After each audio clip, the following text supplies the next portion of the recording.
बिस्मिल्लाहिर्रहमानिर्रहीम। अस्सलाम वालेकुम नाज़रीन, मैं हूं सईद अनवारुल हसन और आप देख रहे हैं प्रोग्राम सच के साथ बराह रास्त पीटीवी न्यूज़ इस्लामाबाद स्टूडियो से। नाज़रीन, खबरों के लिहाज से आज बड़ा भरपूर दिन रहा। पाकिस्तान पीपल्स पार्टी की सेंट्रल एग्जीक्यूटिव कमेटी का बड़ा तवील इजलास था और 9 बजे के बाद बिलावल भुट्टो जरदारी साहब ने प्रेस कॉन्फ्रेंस की।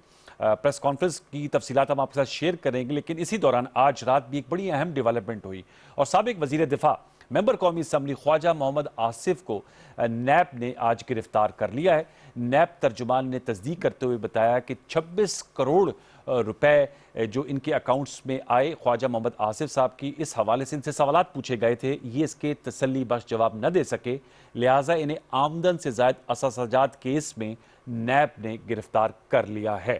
ख्वाजा मोहम्मद आसिफ जो है वो पार्लियामेंटेरियन भी है और PMLN के पार्लिमानी लीडर हैं कौमी असम्बली में। उस हवाले से अब यह भी बताया गया है कि कल इन्हें एहतसाब अदालत में पेश किया जाएगा, जिसके बाद इन्हें नैब लाहौर मुंतकिल कर दिया जाएगा, जिस पे बड़ी भरपूर और मजम्मती किस्म की प्रेस कॉन्फ्रेंस भी मरियम नवाज साहबा ने की और इसको बड़ा कंडेम किया और उन्होंने कहा कि अगर इनको ना छोड़ा गया तो इसका रिएक्शन आएगा। Peoples party central executive committee, जिसके हवाले से बहुत ज़्यादा तवक्कुआत थी कि इसमें क्या फैसले होते हैं, और जो आसिफ जरदारी साहब ने मोहतरमा बेनज़ीर भुट्टो शहीद की बरसी के मौके पर तकरीर की, उस हवाले से भी लोग इससे बहुत जोड़ रहे थे। और आज प्रेस कॉन्फ्रेंस में बिलावल भुट्टो जरदारी साहब ने जो ऐलानात की, उसमें सबसे बड़ा ऐलान ये है कि पीपल्स पार्टी इस हुकूमत का खात्मा चाहती है उनके बकौल, और पीपल्स पार्टी ने 31 जनवरी तक वज़ीर आज़म इमरान खान साहब से इस्तीफ़ा वगरना लॉन्ग मार्च के फैसले की तौसीक की। साथ में उन्होंने कहा 31 दिसंबर तक पीपल्स पार्टी के तमाम अरकान पार्लियामेंटेरियन अपने इस्तीफे अपनी क़यादत को जमा करवा देंगे। लेकिन सबसे अहम ऐलान जो पीपल्स पार्टी ने किया है, सेनेट इलेक्शन में पार्टिसिपेट करेगी पाकिस्तान पीपल्स पार्टी। जो 11 मार्च को सेनेट की जो निफ्स रिटायर हो रहे हैं सेनेटर्स, और इस हवाले से बहुत ज़्यादा बाज़गश्त थी। मौलाना फजल रहमान और PMLN का कहना था कि इस्तीफे दे देने चाहिए। पीपल्स पार्टी ने ऐलान किया है, बड़ा ऐलान किया है कि पीपल्स पार्टी सेनेट इलेक्शन में हिस्सा लेगी और ज़िमनी इंतखाबात में भी हिस्सा लेगी। यानी कि हर फोरम पे उन्होंने कहा हम पार्लियामान का फोरम नहीं छोड़ेंगे, अदालती फोरम नहीं छोड़ेंगे, सड़कों का जो है वो अगर इस्तेमाल ऑप्शन आया वो नहीं छोड़ेंगे, और साथ में PDM के सामने उनको भी कायल करेंगे कि अगर हम मिलकर सेनेट इलेक्शन लड़ें तो हम PTI को टफ टाइम दे सकते हैं। जाहिर सी बात है इस हवाले से रिएक्शन आएगा PMLN और GOEF का भी, इस हवाले से भी जरूर जानेंगे। फिर जमीयत उलमा इस्लाम फजल रहमान ग्रुप के हवाले से जो आम डेवलपमेंट हुई, मौलाना मोहम्मद शिरानी साहब ने जमीयत उलमा इस्लाम फजल रहमान ग्रुप से अलहदगी का ऐलान करते हुए जमीयत उलमा इस्लाम पाकिस्तान ग्रुप बनाने का ऐलान किया है। और उन्होंने कहा है कि जो जमीयत में पहले सदाकत के और जो एक अमानत के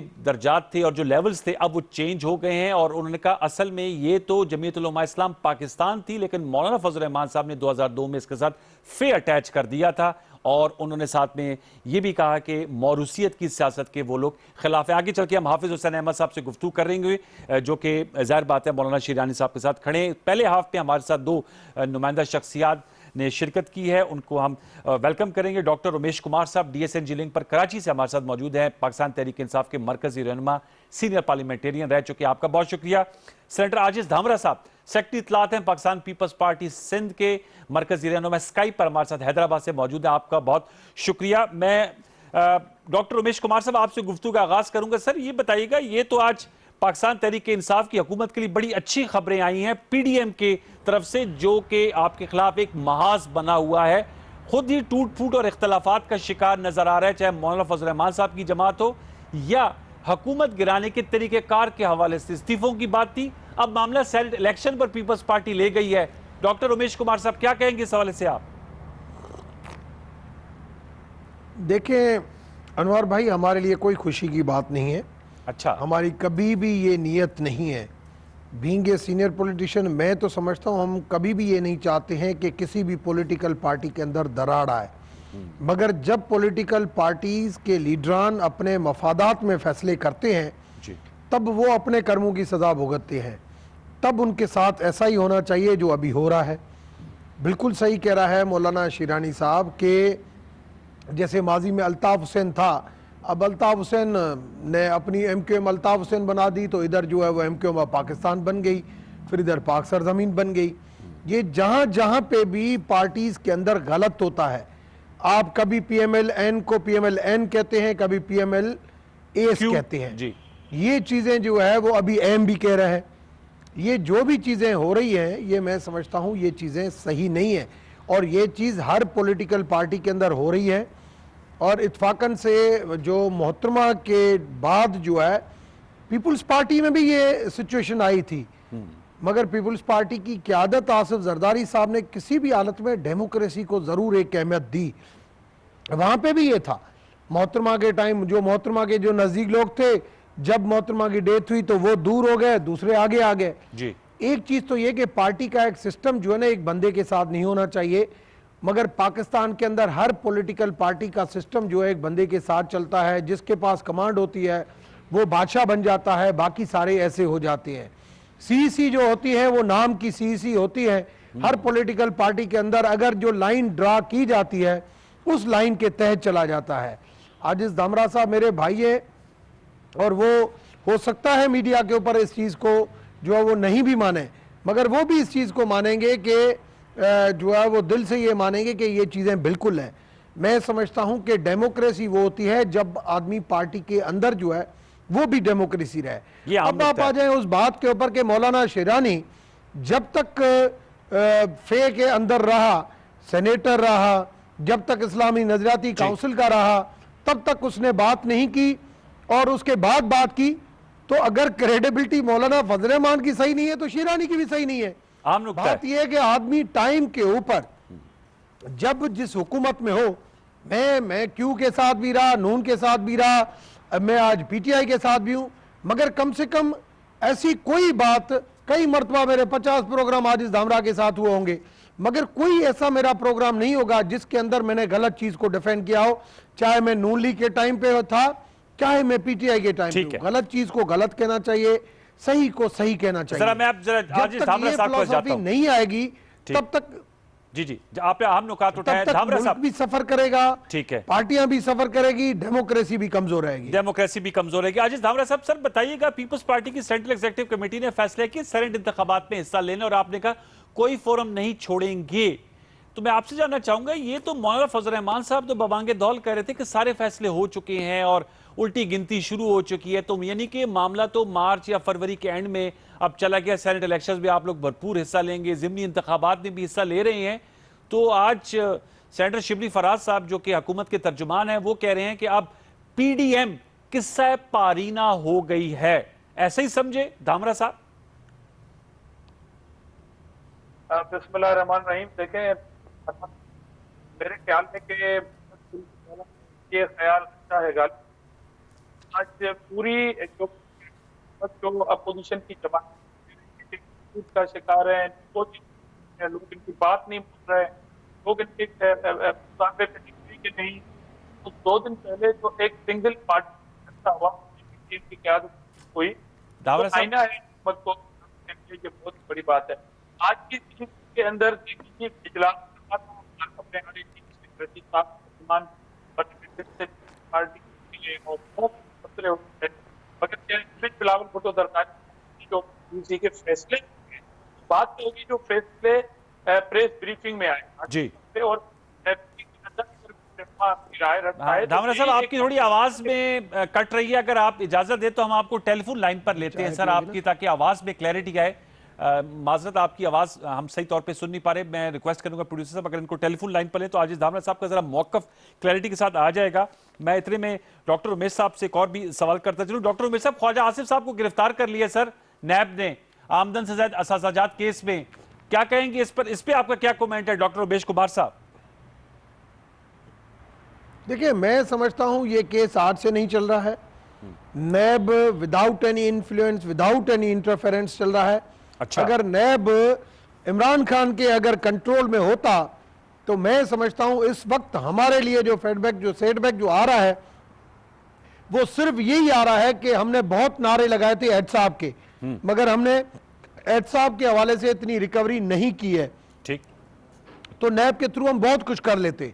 तो नैब जो कर रहा है वो अपने हिसाब से कर रहा है। वो टाइमिंग कोई ऐसी मैच हो जाए तो उसको अगर हुकूमत के खाते में डाला जाए, ये मुनासिब नहीं है, नंबर 1। नंबर 2 ये कि मैं समझता हूँ अगर पाकिस्तान की हिस्ट्री को देखा जाए कि जिसने भी पाकिस्तान के अंदर, चाहे कराची के अंदर नाज़िम की इलेक्शन हुई, चाहे माजी में एक मरतबा नून लीग बायकाट किया था, जिसने भी डेमोक्रेटिक सिस्टम में एक पॉलिटिकल मूवमेंट का बायकॉट किया उसने पछताया है। और पीपुल्स पार्टी के अंदर एक देरेना सियासतदान है, उन्होंने जो डिसीजन लिया कि हम election, by election, senate election में हिस्सा लेंगे। मैं समझता हूं माजी में भी जब ये इलेक्शन हुई थी तब भी मौलाना साहब की ख्वाहिश ये थी कि मैं असेंबली में नहीं हूं, आप असेंबली में नहीं बैठे, आप असेंबली इसको रिजल्ट को नहीं माने। मगर उस वक्त भी आसिफ जरदारी ने पॉजिटिव रोल इख्तियार किया, उन्होंने कहा ऐसे नहीं होना चाहिए, तब ये रोल इख्तियार हुआ। आज भी उन्होंने ये पॉजिटिव मूवमेंट की है। पीडीएम अगर पॉजिटिव मूवमेंट नहीं होती तो जैसे आज मौलाना वाले आधे में टूट गए हैं, ऐसे नून और एस भी टूट जाती, यही असर होता। इससे अच्छा ये है कि टेलीफोन लाइन पर आ गए सर, कम से कम नून लीग को फिलहाल तोड़ने से बचा। आजिज भाई अस्सलाम वालेकुम, मेरी आवाज क्लियर आ रही है सर? जी आवाज आ रही है जी, बहुत शुक्रिया जी। धामरा साहब बताइएगा, आप जवाब दे रहे थे, जरा क्लैरिटी के साथ आ जाएगा, इसलिए आपको टेलीफोन लाइन पे लिया। जी बताइएगा। जी मैं यही कह रहा था कि अभी जो डॉक्टर साहब ये तबसरा कर रहे थे कि पार्टियां टूट-फूट का शिकार होंगी, ये होगा। देखिए इख्तिलाफ राय तो अगर मैं पीटीआई की बात करूं तो एस अकबर इनके बुनियादी रुकन थे, मगर फॉरेन फंडिंग केस लेके वो ठोकरें खा रहे हैं इंसाफ के लिए और पीटीआई उससे ताल्लुक ऐलान कर बैठी। जस्टिस वजीउद्दीन ने कहा कि पार्टी के इंट्रा पार्टी इलेक्शन के ओहदे जो है वो बिके पैसों पे, आपने उसको निकाल दिया, एक बड़ा क्रेडिबल बंदा था। तो इस तरह की ये सारी चीजें करते करते जब आप हुकूमत में आए तो फ्लोर ऑफ द हाउस जो है वो कितने अराकीन के मैं नाम ले सकता हूं जो इस हुकूमत की पॉलिसियों पे और पीटीआई पे बड़ी सख्त तनकीद करते हैं, वो चीजें भी सामने हैं। तो इस तरह पार्टियों के अंदर मामला होते रहते हैं। मगर जहां तक पीडीएम की पॉलिसी की बात है तो आज पीपुल्स पार्टी के चेयरमैन साहब ने जो ब्रीफिंग दी है, इससे पहले सारा दिन ये चह मगोइयां चलती रही कि ये होने वाला है और ये होने वाला है, उसके बाद जो फैसले हुए और फैसले जो है वो चेयरमैन साहब ने आपके सामने रखे। अब सेनेट इलेक्शन में पीपल्स पार्टी जा रही है ना धामरा साहब? देखे सेनेट इलेक्शन का इस जो लेवल पे बात नहीं है जिस तरह सवाल हो रहा है। पीपुल्स पार्टी की सेंट्रल एग्जीक्यूटिव कमेटी ने यह फैसला किया है कि हम सेनेट इलेक्शन में जा रहे हैं, क्योंकि पीडीएम ने इस्तीफा जमा होने की तो तारीख दी कि 31 दिसंबर तक तमाम पार्टी के सरबराहान के पास जो है उनके अराकीन के इस्तीफे आने चाहिए। उस पे पीपुल्स पार्टी ने उन फैसलों की तौसीक की है, इंडोर्स किया है इस बात को। मगर पीडीएम ने ये कतन नहीं कहा कि फलां तारीख को ये इस्तीफे जमा कर दिए जाएंगे, सेनेट इलेक्शन से कबल जमा किए जाएंगे या जिमनी इंतखाबात से कबल होंगे। अब सिंध में डेट अनाउंस हो चुकी है इलेक्शन कमीशन की जानिब से, और अब तक पीडीएम ने यह फैसला नहीं किया कि जो इस्तीफे हैं वो जिमनी इंतखाबात न लड़ने की वजह से दिए जाएंगे। वो तो कह रहे हैं कि हम मौजूदा सिलेक्टेड हुक्मरानों को घर भेजने के लिए इस्तीफे का ऑप्शन रखते हैं। तो अब तक जो पीडीएम के फैसले हैं पीपुल्स पार्टी ने उसकी पाबंदी की है और हमने तौसीक की है हमारी पार्टी ने। तो जाहिर पार्टी के अपने तो फिर धामरा साहब कतरा कलामी के लिए माजरत धामरा भाई, फिर ये क्या वजह बनी कि साबिक सदर आसिफ जरदारी साहब को पब्लिकली कहना पड़ा कि जी हमें मत बताएं पीडीएम को मुखातिब करके मोहतरमा की बरसी के मौके पर कि हमने क्या करना है, कुछ हमारी सुन लो, कुछ हमारी बात मान लो, हमें पता ही ये कैसे काम होते हैं। इसका मतलब कि कोई आपस में इख्तलाफ तो है जिसकी निशानदेही आसिफ जरदारी साहब ने पब्लिकली की। अनवर साहब, हम हुकूमत के साथ साथ ऐसी बातें भी कर रहे हैं कि मीडिया खुद उन सवालों के जवाब ढूंढे। जरदारी साहब ने ये कब मुखातिब हुए वो पीडीएम का नाम लेके कि मैं पीडीएम को ये कह रहा हूं? ऑपोजिशन के दोस्तों का कहा ना सर। देखें वो दोस्तों, देखें वो बड़े एक लायक आदमी है, दानिशमंद आदमी है। वो दुश्मनों को भी गाली देके नहीं पुकारते जिस तरह पीटीआई पुकारती है ना, कंटेनर पे पुकारती थी। हम अपने जलसों में उनके लिए वो अल्फाज इस्तेमाल नहीं करते जो पहले करते हैं। उन्होंने तो एक सवाल रखा है और सबके लिए ये कहा है कि हमें फोर्स ना करें, हमारे जो अराकीन हैं उनको फोने करके जो है वो फोर्स किया जा रहा है। ये सारी चीजें भी हमने रखी हैं। तो ये कब उन्होंने कहा है कि वो पीडीएम का नाम लेके कह रहे हैं कि पीडीएम के दोस्त हम पे फोर्स न करें? उनके लिए तो सीईसी का प्लेटफॉर्म है, पीडीएम के इजलास होते हैं और वो सारे फैसले हम उन इजलासों में करते हैं। आज बात क्लियर हो गई, सारे दिन की इन तबसरों के बाद ये बात क्लियर हो गई। और सेनेट के इंतखाबात में हिस्सा लेने की बात भी सीईसी ने इस तरह की है कि ये सारी चीजें हम रखेंगे। पीडीएम के जो 2 दिन के बाद इजलास हो रहा है उसमें ये सारी चीज रखेंगे। अब तक पीडीएम ने ये नहीं कहा कि हम सेनेट के इलेक्शन का जो है वो बाइकआउट कर रहे हैं या जिमनी इंतखाबात नहीं लड़ रहे हैं। तमाम पॉलिटिकल पार्टीज कह रही हैं कि हम मैदान खाली नहीं छोड़ेंगे। पीपुल्स पार्टी भी ये लेकिन बात मौलाना कह रही है। फजल रहमान आप साहब, देखें फिर कि मैं जाऊंगा PDM डॉक्टर साहब के बाद। मौलाना फजल रहमान साहब, तो देखिए आज भी बिलावल भुट्टो जरदारी साहब 2018 के इलेक्शन को शफाफ नहीं करार दे रहे। फिर बिलावल भुट्टो जरदारी साहब कह रहे हैं कि जो है ये सिस्टम में इस्टेब्लिशमेंट की मदाखलत को अनवर साहब, कम मैं होना एक बात चाहिए। कहूं? तो मेरा मैं सवाल एक ये है बात- कि जब आप, सर मेरा सवाल सुन लीजिएगा, मैं सवाल फ्रेम कर दूं। देखिए आप जब इस इलेक्टोरल सिस्टम को मौजूदा हालात में नहीं कबूल करें एक तरफ, दूसरी तरफ इसी इलेक्शन कमीशन के तहत आप जिमनी इंतखाब भी लड़ने जा रहे हैं, जो कि अच्छी बात है, सेनेट इलेक्शन भी लड़ने जा रहे हैं, यही असम्बलियां सेनेटर्स को चुनेगी ना, तो इन अ वे आप तो इनको लेजिटिमाइज कर रहे हैं ना धामरा साहब। देखिए, पहली बात तो जब हमने मौजूदा हुकूमत को नालायक भी कहा था और सिलेक्टेड भी कहा था, तो उस पे जो डेस्क बजे थे, आप फोटेजेस निकालें कि क्या प्राइम मिनिस्टर ने वो डेस्क नहीं बजाए थे। सर वो मतलब 2000 उसकी दो माना निकलती थी, या वो बिलावल साहब की अंग्रेजी नहीं समझ पाए थे, या वो उससे इत्तेफाक कर रहे थे। लेकिन ये जो बात, मेरा सवाल है सर, नंबर वन। और दूसरी बात कि ये इलेक्शन कमीशन आखिर कहां से आएगा? बांग्लादेश के इलेक्शन कमीशन से या इंडिया के इलेक्शन कमीशन से हम इलेक्शन लड़ेंगे? पाकिस्तान के अंदर यही इलेक्शन कमीशन मौजूद है। हम कह रहे हैं कि वो ठीक इंतखाबात कराए, मगर जब तक पीडीएम ये फैसला नहीं करता कि वो डेट कौन सी अनाउंस कर रहा है, जो 2 या 3 दिन के बाद इजलास और हो रहा है, अगर पीडीएम वो जो अनाउंस भी कर दे फैसला कि करेगा। हम सेनेट के इलेक्शन से पहले मुस्ताफी होने का फैसला करते हैं, पीपल्स पार्टी लबैक कहेगी?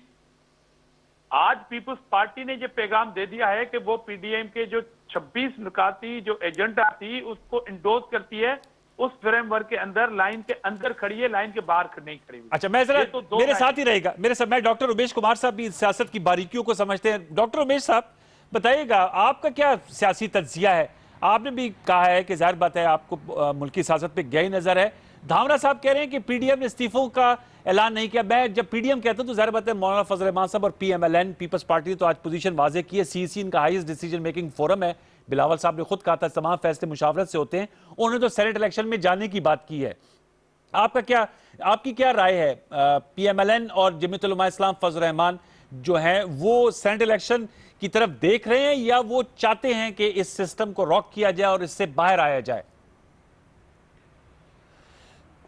देखिए अनवर साहब, मैंने जब से ये मूवमेंट शुरू हुई है, मैंने लिखा भी है, मैंने इसके ऊपर तबसरा भी किया है। लास्ट मंथ में नादिया मिर्ज़ा के प्रोग्राम में यहाँ पे पीटीवी में आया था, तब भी मैंने ये बात की थी। उसके अलावा मुख्तलिफ शोज़ में, दुनिया समा, हर टीवी के ऊपर मैंने बात की है।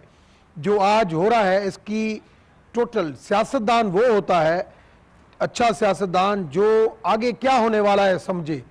एक किस्म की सियासत की एस्ट्रोलॉजी आना चाहिए जी। मैंने ये चीज़ें जो आज हो रही है ना, ये पहले 3 महीने पहले प्रेडिक्ट कर दिया था कि क्या होगा क्या नहीं होगा। लाहौर हमारे जलसा साथ शेयर होगा, करें ना, लाहौर क्या जलसा predict रिकॉर्ड किया है? नहीं तोड़ेगा। फिर जो है वो आगे ये सूरत हाल आएगी। फिर पीपुल्स पार्टी जो है वो इस तरीके से इलेक्शन में आएगी, पीपुल्स पार्टी यू टर्न लेगी, कुछ गिलगित की इलेक्शन के बाद, कुछ आगे। ये सारी चीज़ें पहले से सियासत के अंदर हर चीज़ों की समझना चाहिए। मैं समझता हूं कि ये जो चीज़ें हो रही है, और ये मैंने पहले भी आपको कहा था, आप मुख्तलिफ प्रोग्रामों में, कि पीपुल्स पार्टी जब ये फैसला करेगी तो उसके बाद पीएमएलएन भी मजबूर होके यही फैसला करेगी, फिर मजबूर होके अच्छा। जमात भी ये फैसला करेगी। अकेले सर कोई भी पार्टी नहीं जाएगी। पीपुल्स पार्टी ने ब्रेकिंग कर दी है। जो ब्रेक हुआ है ये, उस ब्रेक के दौरान अब आपको उनको पीपुल्स पार्टी की लाइन के ऊपर चलना पड़ेगा, क्योंकि सेनेट के अंदर जब तक सूबाई असेंबली नहीं टूटती तब तक उसका हाउस नहीं टूटता। तब तक आप अगर नेशनल असेंबली से रिजाइन भी कर जाएं, कोई फर्क नहीं पड़ता, ये सारी चीजें चल जाएंगी। और नेशनल असेंबली के अंदर इस वक्त, सेनेट के अंदर अगर पीपुल्स पार्टी इलेक्शन लड़ती है तो सेकंड लार्जेस्ट पीपुल्स पार्टी आ जाएगी। ठीक हो सकता है आगे चल के मार्च के बाद आपको ऐसा भी नजर आए कि पीपुल्स पार्टी आपको जो है वो फेडरल और सेनेट के अंदर आपको ज्वाइंट वेंचर में नजर आए। किसके साथ ज्वाइंट Opposition वेंचर के छोड़ के इधर नजर आए। रुकिएगा, हालात ज्वाइंट वेंचर किसके साथ? पीटीआई के साथ? जरा खुल के बात करें। मैं अभी कुछ भी नहीं कहता। तो मैं joint अगर venture अभी ये किसके कहूंगा तो आज इस धामरा कहेगा कि सवाल ही नहीं पैदा होता। मगर आपको मैं बताऊं कि सियासत के अंदर, ये मैं नहीं कहता, ये आसिफ जरदारी साहब कहता है। क्या? आसिफ जरदारी साहब कहता है, चौधरी शुदात कहता है कि सियासत के अंदर हर चीज पॉसिबल है। मैंने माजी में जब 2002 में भी मैं हुकूमत में था, उस वक्त भी मैंने पीपुल्स पार्टी की हुकूमत जो लीडरशिप थी उसको मैंने देखा था। 2008 में भी जब सीधा कहता था कि एमकेएम कातिल है, हम नहीं करेंगे, वो नहीं करेंगे, मगर आपने देखा कि पीपुल्स पार्टी के साथ थी बिल्कुल हर जगह पे। तो 5 साल ये अल्फाज, ये होना, कभी तो ये भी था कि घसीटेंगे, ये करेंगे, कभी तो ये भी था कि ये शहबाज शरीफ क्या करेगा, दोनों तरफ से ऐसे अल्फाज थे। मगर आज जो है वो मोहतरमा की जो है वो मज़ार के ऊपर भी जो है वो मरहम नवाज पहुंच गई। वक्त और हालात, सियासत के अंदर थूकना और चाटना, ये सियासत का एक सिस्टम बन गया ये है। जनाब, ये आज धामरा साहब वो कह रहे हैं थूकना और चाटना सियासत का सिस्टम है। खिदमत होती थी वो सियासत आजकल खिदमत से निकल, सियासत आजकल आ गई है अदाकारी में। रमेश साहब, अदाकारी में अपने मफादात में। मौलाना साहब नहीं है तो मतलब असेंबलियां खराब है, मियां साहब लंदन में बैठ के उधर कर रहा है, यहाँ पे भैया है, आ जाएं, आप मिलके अपोजिशन में हो या गवर्नमेंट में हो। अच्छा, ये सवाल पूछे तो धामरा साहब से, आपको नुमाइंदे कौमी असेंबली, आपको उसका जवाब देना चाहिए, आना चाहिए, क्यों नहीं आ रहे हो? ये आजिज भाई ये बताइएगा, मैंने सुना कुछ सहाफियों को वो कह रहे थे कि पीपल्स पार्टी की सीईसी में आप तो बड़े इंसाइडर हैं, ये बात हुई कि अगर लॉन्ग मार्च करनी है तो नवाज शरीफ साहब को लंदन से वापस आकर इसमें हिस्सा लेना चाहिए और इस्तीफों को उससे मशरूत करना चाहिए, तो इसका जरूर जवाब दीजिएगा। और दूसरा, ज्वाइंट वेंचर का एक मुस्तकबिल का खाका खींच रहे हैं डॉक्टर उमेश कुमार साहब शहर कायद कराची में बैठकर, पीपल्स पार्टी के माजी और आसिफ जरदारी साहब की सियासत पे तबसरा भी कर रहे थे। जाहिर बात है खुद भी सिंध का ताल्लुक है तो पीपल्स पार्टी की सियासत में ज्यादा गहरी नजर है और वो वहां पर आप लोगों को देख भी रहे हैं जो आपकी सियासत रही है। बताइएगा क्या कहेंगे इन दो नुकात पर आजिज धामरा साहब? देखिए, पहली बात तो डॉक्टर साहब ने कहा कि सियासत का नाम थूकना और चाटना है जी, तो मुझे इनके सियासी कारकुन होने पे बड़ा अफसोस होता है, मगर ये बात इसलिए कह सकते हैं क्योंकि इन्होंने किसी एक पार्टी के लिए नहीं, जनरली कहा है कि ये किसकी नुमाइंदगी कर रहे हैं टीवी पे बैठ के, कि अगर सियासत जो है नेगोशिएशन और डालाई का नाम है। एक तरफ आप कहते हैं कि चोर और डाकू और इनके जो सो कॉल्ड जो सिलेक्टेड प्राइम मिनिस्टर हैं वो कह रहे हैं कि जी मैं अपोजिशन को कहता हूं कि वो पार्लियामेंट में आके डालाई करें, तो थूक तो वो चाट रहे हैं, या थूक वो चाटते हैं मेरे ख्याल में जो अपनी पार्टियों को छोड़ के मुख्तलिफ पार्टियां ज्वाइन करते हैं। बेसिकली थूक चाटना उसको कहते हैं। पार्टी अपना एक डिसीजन और फैसला करती है हालात के मुताबिक, ये पार्टियों को इख्तियार होता है कि वो अपने फोरम के मुताबिक कोई भी डिसीजन लें इस मुल्क के हालात के मुताबिक तो वो ले सकती हैं, मगर थूकना चाटना, अगर मैं कल अपनी पार्टी को छोड़ के अपने जाती वफाद के लिए अगर खुदा ना खास्ता मुझे मौत आ जाए कि मैं पीपल्स पार्टी ज्वाइन करूं, तो बिल्कुल अनवर साहब आप मुझे ये कहिएगा प्रोग्राम में, पीपल्स पार्टी में तो आप हैं, चाट के आ गए, आप थूक चाट के आ गए, ठीक है, आप ये कह सकते हैं। मगर मेरी पार्टी को ये इख्तियार है कि वो जिस तरह सीओडी भी साइन हुआ था या जिस तरह जरदारी साहब ने तमाम पॉलिटिकल पार्टीज को साथ लेके 18th अमेंडमेंट बहाल की थी, उस एक एशिया के मॉडल डिक्टेटर ने जो आइन की सत्यानाश की और औलिया बिगड़ा था। अच्छा, पार्लियामेंट को एक्सटेंशन करने के लिए तमाम पॉलिटिकल पार्टीज को एक प्लेटफॉर्म पर लाने के लिए ये थूक चाटना नहीं होता है, बल्कि वो कारी जरब। चले अब ये थूक चाट से आगे चलते ये बताएं, जो ज्वाइंट वेंचर की बात कर रहे हैं, क्या कोई आने वाले दिनों में ऐसा हो सकता है कि कोई मुश्तरका? अनवर साहब मुझे इजाजत दीजिएगा कि मैं सिर्फ डेफिनेशन बताता चाहूं कि थूक चाटना। सर ये बहुत हो गया, थूक चाट की गर्दान हो गई, आपने बता दिया ये पॉइंट फेयरली टेकन। ये बताएगा जो वो कह रहे हैं कि क्या दूसरी बात जो आपने कहा कि कुछ अराकीन ने ये कहा कि नवाज शरीफ यहाँ आएंगे तो हम लॉन्ग मार्च करेंगे। जी जी, देखिए जो फैसले होते हैं डिस्कशन के बाद, डिस्कशन राय का नाम होता है, राय किसी ने भी अगर दी, मुझे पता नहीं, मैं उस मीटिंग का हिस्सा नहीं था, मगर ये तबसरे टीवी कर रही थी कि ऐसा नहीं होगा, ऐसा होगा, मगर ऐसा नहीं हुआ जो सारा दिन तबसरे होते रहे। हमने पीडीएम के उस तमाम फैसलों को एंडोर्स किया है और मैंने ये कहा कि पीडीएम ने इस्तीफा देने की बात की तो हमने उस चीज से डिनाई नहीं किया, एंडोर्स किया है। डेट का मैंने कहा कि पीडीएम ने ये नहीं कहा कि किस डेट को ये इस्तीफा स्पीकर साहिबान के पास कंसर्न। अच्छा, ये अब आजिज भाई मुझे ये बताइएगा, ठीक है आपकी बात आगे, ये सर ये बताइए आपने हमने कहीं भी पीडीएम के फैसले को डिनाई नहीं किया, बल्कि चेयरमैन साहब ने ये कहा कि हमारे जो सीईसी के फैसले हुए ये हम आइंदा 2-3 दिन में होने वाले पीडीएम के जो इत्तेहाद हो के जो मीटिंग होगी भाई वो आपकी बात उसमें ये बात रखेंगे। नुक्ता टेक्निकल आपका सही है, लेकिन एक कंफ्यूजन इबाम तो पैदा हुआ है ना। देखिए एक तरफ आर्या पार की बात हो रही थी, फिर जलसे हो रहे थे, बिलावल भुट्टो जरदारी ने कहा कि हमारे इस्तीफे एटम बम है, उनको अब इस्तेमाल करेंगे। तो डिनाई नहीं किया इस बात से हमने ना, कब डिनाई किया? लेकिन मैं ये कह रहा हूं जो लाइन ऑफ एक्शन दी है, देखिए ओपन रख दिया ना मामला। अब ये रखा है कि जो पीडीएम का सरबराही इजलास होगा। अनवर भाई आज की मीटिंग से पहले जो 2 दिन स्पीच की है चेयरमैन साहब ने, वही 31 दिसंबर की डेडलाइन की बात की है जो आज मीटिंग में डिसाइड हुआ है। अच्छा, अब एक और सवाल कर लूं क्या ना? फर्क हुआ है? ठीक है सर, मैं एक फर्क और क्या सवाल है? कर लूं। 31 जनवरी की आज सीईसी ने इंडोर्स किया लॉन्ग मार्च। ये मुझे बताएं, लॉन्ग मार्च आप लोग यहां आएंगे और आप कहते हैं सीईसी ने कहा it's time for prime minister to go, तो सर क्या तरीक़ाकार होगा? मेरा मकसद है कि आप लॉन्ग मार्च करके आ जाएंगे। डॉक्टर उमेश कुमार साहब की जमात भी आई थी 2014 में। उस वक्त खुर्शीद शाह साहब जो लीडर ऑफ दी अपोजिशन थे, उन्होंने कहा जी लॉन्ग मार्च में से जो है ना वो हुकूमतें नहीं गिराई जा सकती। साथ में आपने तहरीक अदम एतमाद की भी बिलावल भुट्टो जरदारी साहब ने बात की है। तो ये कंफ्यूजन तो है ना, लॉन्ग मार्च करके प्रेशर डालेंगे या इन हाउस नो कॉन्फिडेंस लाएंगे? अनवर भाई, पहले तो मैं क्लियर कर दूं कि 2014 में डॉक्टर साहब की पार्टी नहीं आई थी, डॉक्टर साहब की मुखालिफ पार्टी आई थी। हाँ, ये सॉरी पीएमएलएन में थे। हाँ, सही कह रहे हैं, ये सही कह रहे हैं। उस टाइम आपकी कैमराओं ने सिर्फ एक शख्स की स्पीचेस चलाई रही थी, वो मजमा नहीं दिखा रहे थे, वो कुर्सियां थी। मगर कुर्सियों का धरना और अवाम के धरने में एक फर्क होगा। अच्छा, हम आएंगे, लाएमल क्या होगा वो उस टाइम बताएंगे। अब हम लाएमल नहीं बता सकते। जो लॉन्ग मार्च का ऐलान किया गया है वो 31 जनवरी का है। तब तक जो जिमनी इंतखाबात हो रहे हैं 31 जनवरी से पहले, हम उसका हिस्सा होंगे। ठीक, हम वो इलेक्शन में हिस्सा लेंगे। गो के आपने कहा कि ये इलेक्शन कमीशन पाकिस्तान कराएगी। हाँ, हम कह रहे हैं कि इलेक्शन कमीशन पाकिस्तान कराएगी, हम उसका हिस्सा होंगे और वो धांधलियां करेंगे तो हम एक्सपोज भी करेंगे। और अदम एतमाद की भी आपने बात की है कौमी असेंबली में। सिलेक्टेड है। हमने आज की सीईसी के इजलास के बाद ये नहीं कहा कि ये सिलेक्टेड नहीं है। ठीक है, आपने अदम एतमाद की बात भी थी। मैं जरा रुमेश कुमार साहब से जानना चाहता हूं, फिर मैं आता हूं उस नुक्ते पे दोबारा आपसे जरा मैं क्लैरिटी चाहूंगा। जी डॉक्टर रुमेश कुमार साहब, आपने सुनी गुफ्तगू आजिज धामरा साहब की। वो कह रहे हैं हमने पीछे हम नहीं हटे हैं पीडीएम के प्लेटफॉर्म से, हमने अपना माइंड और अपना डिसीजन दिया है पीडीएम के प्लेटफॉर्म पे रखेंगे। ये सीएसी की राय है पीपल्स पार्टी की। डॉक्टर रुमेश साहब देखिए, अब आजिज भी मेरे भाई हैं, इसने डेफिनेशन जो बताई मेरे हिसाब से ऐसी डेफिनेशन नहीं है। और डेफिनेशन ये है, थूकने चाटने की बात ये है कि मैं किसी भी पॉलिटिकल पार्टी में रहा, मगर कम से कम अपने ज़मीर को ज़िंदा रखे और अपनी आइडियोलॉजी के साथ चला। अच्छा। मैं पार्टी से ज़्यादा अपनी आइडियोलॉजी, क्योंकि मैं पाकिस्तान से मोहब्बत करता हूँ।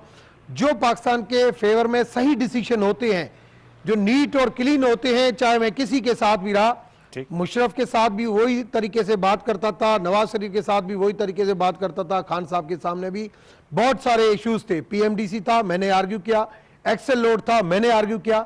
मगर मैंने किसी पॉलिटिकल पार्टी के अंदर ये नहीं देखा कि कोई इस तरीके से बात करे। वो कहते थे कि बॉस इज ऑलवेज राइट। पहली तो ये थ्योरी नहीं होनी चाहिए। आप कम से कम हक और सच की बात करें, फिर आप जहां पे भी रहेंगे, कम से कम आज मैंने क्यों छोड़ी, नून छोड़ी, मगर कोई भी मेरे लिए ये नहीं कहेगा कि ये कोई इस किस्म की बात करता है, ये करता है। अदब और आदाब ये आदमी हमेशा अपने माँ बाप से सीखता है, ठीक, उसके बाद अपने उस्ताद से सीखता है, सही। और दूसरा, पहले बेसिक चीजें ये होती है, फिर लीडर की चीज आती है। ठीक है सर। तो लीडरों के अंदर तो ये चीजें हैं, सब लीडरों में, मैंने किसी को भी नहीं देखा।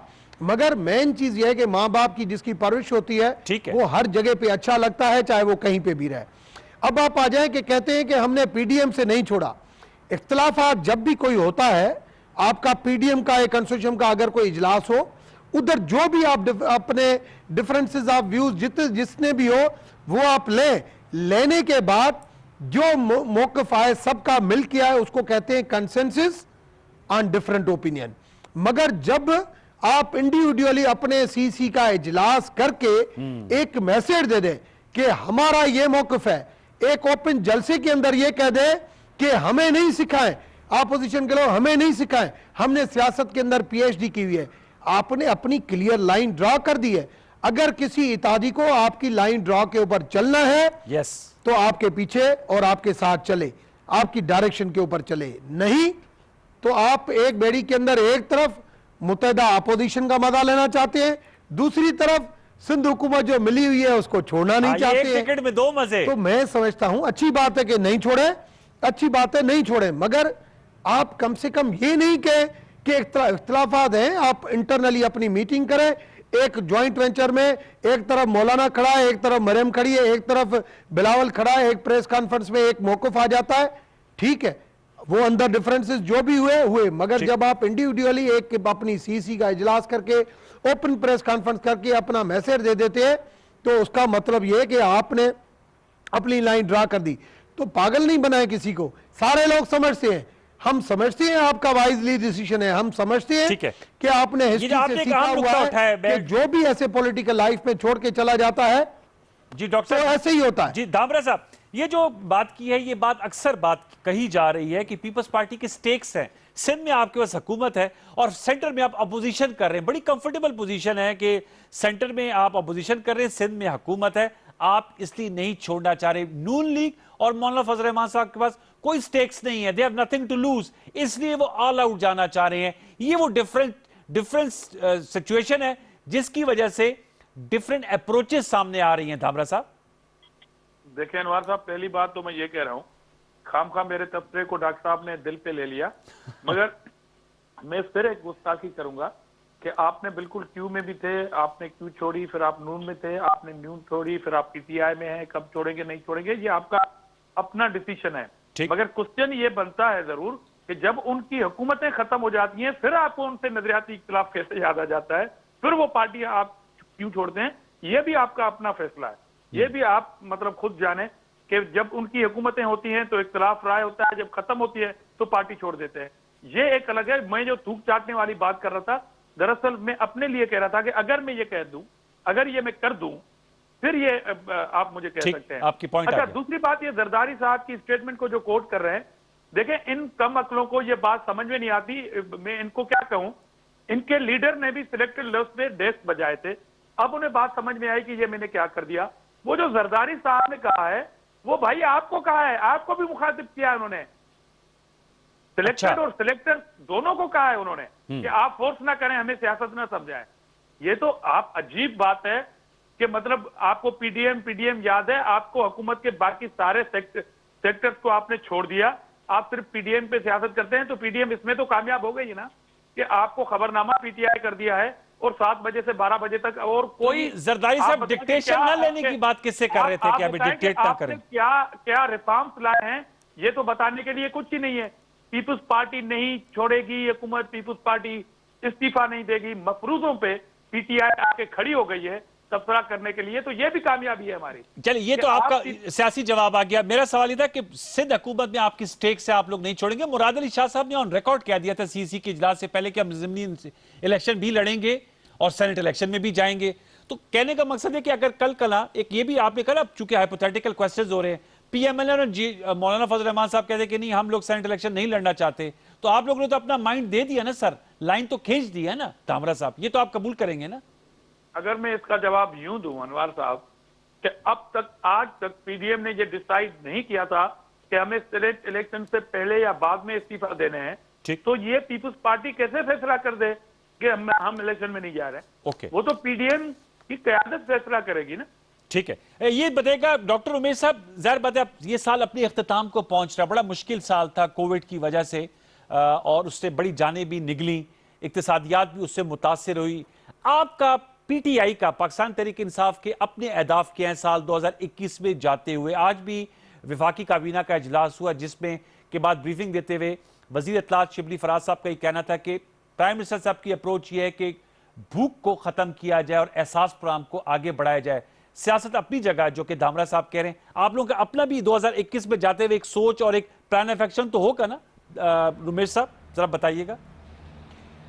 अनवर, मैं अभी आया हूँ इस्लामाबाद से, ये जहाज में लिख भी रहा था और कुछ रिसर्च कर रहा हूँ कि क्या खोया क्या पाया जी। अगर सियासतदान अपने हर एक गुजरे हुए दिन के ऊपर, महीने के ऊपर, साल के ऊपर अगर ये सोचे, एक तो नेगेटिव पॉलिटिक्स में समझता हूँ ख़त्म होनी चाहिए अगर हमें मुल्क को आगे लेके जाना है। तो मैं कभी भी ये नहीं कहता कि सियासत के अंदर दरवाजे खुले होने चाहिए, थूक के चाटने की ये बात नहीं है, मगर ऐसे अल्फाज बोले ही क्यों जाए कि आपको एक दिन किसी के खिलाफ बोलें और दूसरे दिन उसको मिलाएं, ऐसे अल्फाज नहीं बोलें। हमेशा वक्त के अंदर किसी बंदे को किसी की भी जरूरत पड़ सकती है और मुल्क की खिदमत के लिए, मुल्क को आगे लेके जाने के लिए। मैं अभी 3 दिन पहले यूएई गया था, मैंने वहां पे भी हालात देखे कि पाकिस्तान के क्या हालात हैं। मैं समझता हूं कि इस वक्त पाकिस्तान के अंदर इंटरनल यूनिटी की जरूरत है। इंटरनल जब तक यूनिटी नहीं होगी तब तक हमारी फॉरेन पॉलिसी जो है वो मजबूत नहीं होगी। अगर फॉरेन पॉलिसी मजबूत नहीं होगी तो हमारी इकोनॉमिकली पॉलिसी मजबूत नहीं होगी। अगर हम अब आपस में इस तरीके से अगर इचक विचक खेलते जाएंगे तो मैं समझता हूं कि सफर सारी ये गवर्नमेंट भी 5 साल पूरा कर लेगी, अपोजिशन भी अपने बयानबाजी कर लेगी, मीडिया के ऊपर भी छाते रहेंगे, मगर होगा क्या? सफर पाकिस्तान करेगा, वो हमारे ओवरसीज करेंगे, उनके साथ जो बिहेव होगा वो किया जाएगा, यहां पे उनके जो रिश्तेदार है वो किया जाएगा। कोविड ने दुनिया के अंदर हर एक को सिखाया है कि जिंदगी और मौत अल्लाह के हाथ में है। जो लोग रोजा रखते हुए, नमाजें पढ़ते हुए, मंदिर जाते हुए, चर्चेज में जाते हुए, किसी लोगों ने ये नहीं समझा कि जीना मरना जो है वो अल्लाह के हाथ में है, क्योंकि लोगों को ये था कि भाई हमारी ये जब होगी। मगर कोविड ने एक दूसरे को इंसान से डरा के एक ऐसी जगह पे पहुंचा दिया। फिर भी अगर लोग नहीं समझते हैं कि जिंदगी जो है वो एक अच्छे काम करने के लिए होती है, इंसान से मोहब्बत करने के लिए होती है, इज्जत करने के लिए होती है, एहतराम करने के लिए होती है, मगर मुंह के अंदर जो है वो बदबू फैलाने से, मुंह के अंदर गलत अल्फाज फैलाने से, नफरत फैलाने से, ये हम बार बार मदीना रियासत की बात करते हैं। आपने क्या मिसाल दिया था कि उन जालिमों को भी जो कहा कि आप आ जाए मेरे बच्चों को एजुकेशन दें, हमने आपको माफ किया।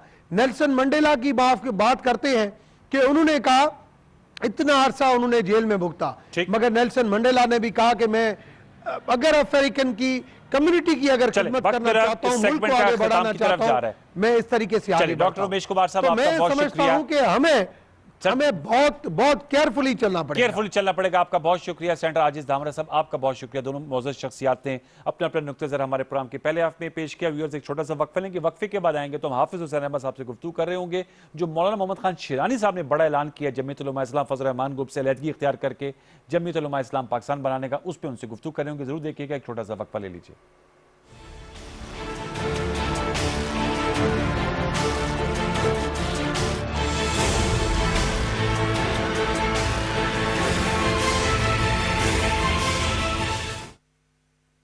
निकले हैं कामयाबी की राह पर और हैं अपने प्यारों से दूर, बैंक अल फलाह करता है उन्हें सलाम।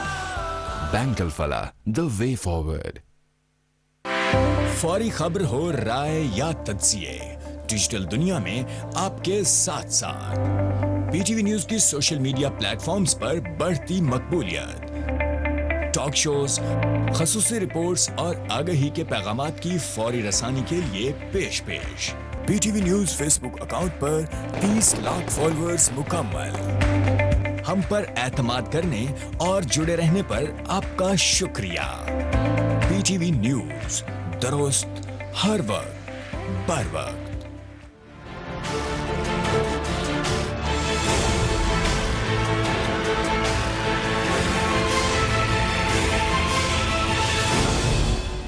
Welcome back viewers. हमारे साथ मौजूद हैं सीनियर सियासतदान हैं, जमीयत उलमा इस्लाम के मरकजी रहनुमा रह चुके हैं फजल रहमान ग्रुप के, लेकिन अब मौलाना शिरानी साहब ने जो आज ऐलान किया है जमीयत उलमा इस्लाम पाकिस्तान, तो हाफिज हुसैन अहमद साहब ने हमें ज्वाइन किया है क्वेटा से DSNG लिंक पर। उनसे इस हवाले से जरूर सवाल करेंगे। हाफिज साहब, अस्सलाम वालेकुम। जी वालेकुम अस्सलाम व रहमतुल्लाह। हाफिज हुसैन अहमद साहब, बताइएगा, आज मौलाना मोहम्मद शिरानी साहब ने उनकी नशिस्त भी हुई, आपकी आमद भी मुतवक्के थी, लेकिन बावजूद आप इस्लामाबाद नहीं आ सके। आज ऐलान किया गया है और इंतहाई इकदाम उठाया है। जमीयत उलमा इस्लाम फजल रहमान ग्रुप से अलहदगी इख्तियार करते हुए उन्होंने जमीयत उलमा इस्लाम पाकिस्तान ग्रुप बनाने का ऐलान किया। मैं आपसे अगर पूछ पाऊं, अब आप जमीयत उलमा इस्लाम पाकिस्तान के रहनुमा बन चुके हैं हाफिज हुसैन अहमद साहब। बिस्मिल्लाहिर्रहमानिर्रहीम। देखिए, जहाँ तक जमीयत उलमा इस्लाम का ताल्लुक़ है तो मेरी अपनी रुकनियत सन 1973 में मौलाना मुफ्ती महमूद के कलम से हुई है, और उसके बाद हमारे भाई मौलाना फजल रहमान साहब तो 80-81 में रुकन बने हैं। अच्छा। मौलाना शिरानी साहब भी हमारे मोस्ट बारी अरकान में से हैं, और इस जमात का असल नाम जमीयत उलमा इस्लाम पाकिस्तान ही था और है। और मसला ये दरपेश हुआ है कि 2002 में मौलाना फजल रहमान साहब ने जमात से पूछे बगैर उन्होंने इलेक्शन कमीशन में किसी अंदाज में फे का नाम डाल दिया था, और उस हवाले से हमने उस वक़्त भी इसकी जो मुखालिफत की थी। और हम समझते हैं कि जमीयत उलमा इस्लाम वही जमात है जिसको कायम किया गया था मुफ्ती साहब और बड़े हमारे बुजुर्गों ने, और हमने न ये जमात छोड़ी है न किसी जमात में शामिल हुए हैं, बल्कि हम चाहते हैं कि जो उसी जमात को उसी नाच पर जिस तरह पूरे मुल्क में आज मौलाना फजल रहमान साहब PDM और दीगर सियासी जमातें कहते हैं कि इलेक्शन फेयर होने चाहिए, हमारा भी यही मुतालिबा रहा है कि पार्टी के इंटर पार्टी इलेक्शन जो है वो सही होने चाहिए और मौरूसियत के हवाले से बात नहीं होनी चाहिए। जिस तरह पीपल्स पार्टी, मुस्लिम लीग नून और हमारी जमीयत उलमा इस्लाम में भी यही रिवाज है कि एक ख़ानदानी वही तमाम ओहदों पर भी होते हैं और तमाम नशिस्तों पर भी उन्हीं को खड़ा किया जाता है, तमाम मनासिब पर भी वही आते हैं। ये बात हमने अपने पार्टी के अंदर की है और पार्टी के फैसलों के हवाले से आज़ादी मार्च में भी हमने कहा कि हमें किसी और जमात नवाज शरीफ साहब की करप्शन या किसी के टूल के लिए इस्तेमाल न किया जाए, और कौम ने देखा कि वो हमारा उन्होंने साथ नहीं दिया। इसी तरह PDM के हवाले से भी हमने कहा कि ये इस्तीफे नहीं देंगे और फैसला जिस तरह कर रहे हैं इस पे कायम नहीं रहेंगे, एक बार फिर JUI को जो है अकेला छोड़ेंगे, धोखा देंगे। और जो बातें खदशात हमने कल पेश की थी पार्टी के अंदर, आज की अगर आप तमाम ब्रेकिंग न्यूज़ को देखेंगे तो हमारे एक एक बात सच्ची साबित हुई है, और इसके पादाश में उन्होंने कोई शोकाज नोटिस दिए बगैर या हमारी बात सुने बगैर जिस तरह ऐलान किया कि वो खारिज हो गए। इसलिए हम समझते हैं कि जमीयत उलमा इस्लाम पाकिस्तान के जितने भी लोग हैं, हम चाहते हैं कि उनका इलेक्शन हो, हम चाहते हैं कि वो फेयर अंदाज में अपनी क़ियादत मुंतखब कर सकें, और इसी तरीके से कि अगर हमारी पार्टियों के अंदर जमहूरियत नहीं होगी तो फिर हम मुल्क की जमहूरियत की बात किस मुंह से कर सकेंगे। ये आपने हाफिज साहब बड़े अहम नुकात उठाए हैं और जाहिर बात है बड़ी फिक्रअंगेज आपने गुफ्तगू की, लेकिन मैं आपसे जानना चाहूंगा कि हम जमीयत उलमा इस्लाम फजल रहमान ग्रुप के जो रहनुमा जब उनसे गुफ्तगू करते हैं तो वो इल्ज़ाम आयद करते हैं कि जी पहले भी ऐसे हुआ, जमीयत उलमा इस्लाम को तोड़ा गया। मौलाना फजल रहमान साहब ने एक नशरी इंटरव्यू में भी कहा, और फिर हमने देखा मौलाना समीउल हक साहब अलहदा हो गए, मौलाना फजल रहमान साहब का फे ग्रुप बन गया, उनका सीन ग्रुप था। आपसे मैं जानना चाहूँगा, आप बड़े पुराने सियासतदान भी हैं, ये जो टाइमिंग्स आप लोगों की इख्तलाफात की आई है सामने और जिस तरह अलहदा ग्रुप बना है, इस पर जो सवालात उठाए जा रहे हैं उस हवाले से आप क्या जवाब देंगे? ये आप लोगों की अपनी सोच है? अगर 2002 में ये नाम रखा था, 2020 में क्यों कर आपको इसका ख्याल आया? ये आप समझ, या ये जो आप पर इल्जाम या जो आपके मुखालफीन कह रहे हैं कि एस्टैब्लिशमेंट का इसमें हाथ है, क्या कहेंगे इस हवाले से हाफिज साहब? देखिए, गुजारिश ये है कि ये बात मैंने आपसे पहले की जब मौलाना फजल रहमान साहब सदारत के लिए पार्टी के इंटर पार्टी इलेक्शन में आए थे, तो मौलाना शेरानी साहब का नाम कुछ लोगों ने पेश किया था, जिसमें मौलाना साहब नाराज़ हुए और 3 दिन तक पेशावर में हमारा इंतखाब नहीं हो सका इलेक्शन का, और मौलाना ने मजबूर किया उनको कि आप अपना नाम वापस लें, और जिन लोगों ने उनका नाम पेश किया था उनको भी मजबूर किया। ये बातें उस वक़्त से हो रही हैं और मैं भी कर रहा हूँ मीडिया पे। मैंने तमाम तर मीडिया पे ये बात की थी कि हमारे साथ धोखा होगा। मीडिया पे मैंने कहा था कि नवाज शरीफ का जो तकरीर है कि फ़ौज को ये जनरल बाजवा के खिलाफ, जनरल फैज के खिलाफ, ये उनका अपना बयानी है, PDM और JUI का नहीं है। ये बातें हम अपनी पार्टी के अंदर भी करते रहे, क्योंकि हम चाहते थे कि घर के गंदे कपड़े घर में ही धोने चाहिए। और ये बात अभी भी देखिए, हमने पार्टी नहीं छोड़ी और हमने पार्टी के खिलाफ कोई बात नहीं की। हमने पार्टी के अंदर रहकर पार्टी को कि जो सूरत हाल थी उसके बारे में बताया, निकाला भी गया हमें, हमसे पूछे बगैर। दुनिया में कहीं भी किसी भी पार्टी से निकालने का तरीक़ाकार ये है कि आपको वही मकामी जो आपकी पार्टी है वो आपको शोकाज नोटिस देगी और उसके बाद आपका नुक्ते निगाह पूछेगी, आप पे फर्द जुर्म आयद करेगी, आपकी बात सुनेगी, उसके बाद फैसला होगा। जबकि किसी एक को भी बुलाए बगैर, उनसे कुछ पूछे बगैर एक तरफा फैसला किया गया। जाहिर है कि जब ये ऐलान मीडिया में आ गया कि आपको पार्टी से फारिग कर दिया गया है, तो जब पूछा गया तो उसके बाद हम बोले हैं, लेकिन हम बोलने वाले पार्टी के अंदर थे और शुरू से थे। और इसी पादाश में इसीलिए मौलाना शेरानी साहब है, मैं हूँ, मौलाना गुल नसीब साहब है, शुजाउल मुल्क साहब है, इनको पहले भी ओहदों से भी फारिग किया गया। हमारी जो नशिस्तें थी जिन पर इलेक्शन हम लड़ते रहे वहाँ भी हमें टिकटें नहीं मिली, लेकिन इतने सालों के बावजूद हम जमात से इसलिए रहे कि आज भी जो हम कह रहे हैं कि हम जमीयत के हैं, तो इसका मतलब ये है कि हम जमात को न तोड़ना चाहते हैं, बल्कि हम चाहते हैं कि अपनी पार्टी का इस्लाह और हमारी अपनी इस्लाह हो। और आज भी हम ये कहते हैं कि अगर फेयर इलेक्शन होने चाहिए इंटर पार्टी, हर पार्टी के अंदर, खुसूसन JUI के अंदर, और अगर फेयर इलेक्शन में मौलाना फजल रहमान साहब आते हैं, जैद आते हैं, हमें उससे कोई सरोकार नहीं है। लेकिन अगर मौरूसी तौर पर ही जमातों को चलाना है तो फिर ये जो बाहर हम कहते हैं कि पूरे पाकिस्तान में जो है वो फेयर इलेक्शन होने चाहिए और इज़हार राय की आज़ादी होनी चाहिए, तो फिर ये ढोंग ख़त्म किया जाए। हाफिज साहब, मुस्तकबिल का लाहेमल क्या होगा? मौलाना फजल रहमान साहब इस्टेब्लिशमेंट के खिलाफ बात करते हैं। मैं आपके इंटरव्यू में सुन रहा था, आपने नाम भी लिया था कि मौलाना अब्दुल गफूर हैदरी साहब के हवाले से भी, जो कि उन्होंने मुस्तरद किया। मुस्तकबिल का लाहेमल क्या होगा? और मौलाना साहब जो एंटी इस्टेब्लिशमेंट जो बहुत ज़्यादा इस वक्त पोस्टरिंग कर रहे हैं, आप ज़ाहिर बात है उनके माजी हाल से बाखूबी वाकिफ़ हैं। मौलाना अब्दुल गफूर हैदरी साहब के हवाले से भी आपने बात की थी, क्या कहेंगे? अब मौलाना फजल रहमान साहब ने सख्तगीर पोजीशन क्यों कर इख्तियार की? आप लोगों के तो बड़े पुराने मरासिम ताल्लुकात रहे हैं, क्या कहेंगे और मुस्तकबिल का लाएमल क्या होगा आपका? देखिए, जहाँ तक इस्टेब्लिशमेंट के खिलाफ है, अगर आइनी तौर पर उस इस्टेब्लिशमेंट को यह हक हासिल नहीं है कि वो मुदाखलत करे, किसी को इख्तिदार में लेकर आए, तो यही सवाल हमने अपनी पार्टी में की है कि 13 दिन तक जब हम इस्टेब्लिशमेंट के खिलाफ बज़ाहिर बैठे हुए थे, तो फिर मौलाना फजल रहमान साहब, हैदरी साहब और अकरम खान दुरानी साहब ने जाकर इस्टेब्लिशमेंट से बात क्यों की?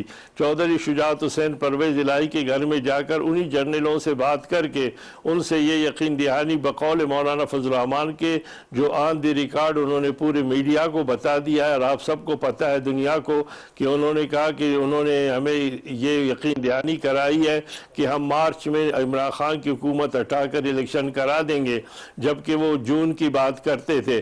तो हमने उनसे यही सवाल किया कि आप अजीब बात करते हैं, आप इस्टेब्लिशमेंट के एक हिस्से के खिलाफ बात करते हैं और आप इस्टेब्लिशमेंट के दूसरे हिस्से से जाकर यकीन दहानी वसूल करते हैं। बिल्कुल यही बात जनाब नवाज शरीफ साहब और जनाब कर रहे हैं, जुबैर साहब को वो बेचकर उसी इस्टेब्लिशमेंट से जो रियायत हासिल कर रहे हैं।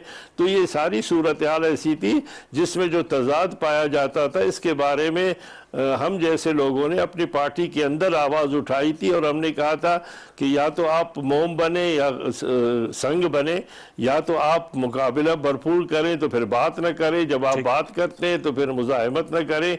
ये सारी सूरत हाल ऐसी थी जो हम पार्टी के अंदर कहते थे। और फिर मौलाना फजल रहमान साहब ने खुद 18 की असम्बली में सदारत का इलेक्शन लड़ा, उसमें भी हमारी राय नहीं बल्कि पूरी पार्टी की राय ये थी, फैसला ये था कि वो सदारती इलेक्शन नहीं लड़ेंगे बल्कि असम्बलियों से हम बाहर निकलेंगे, लेकिन वो सदारती इलेक्शन भी लड़ते रहे।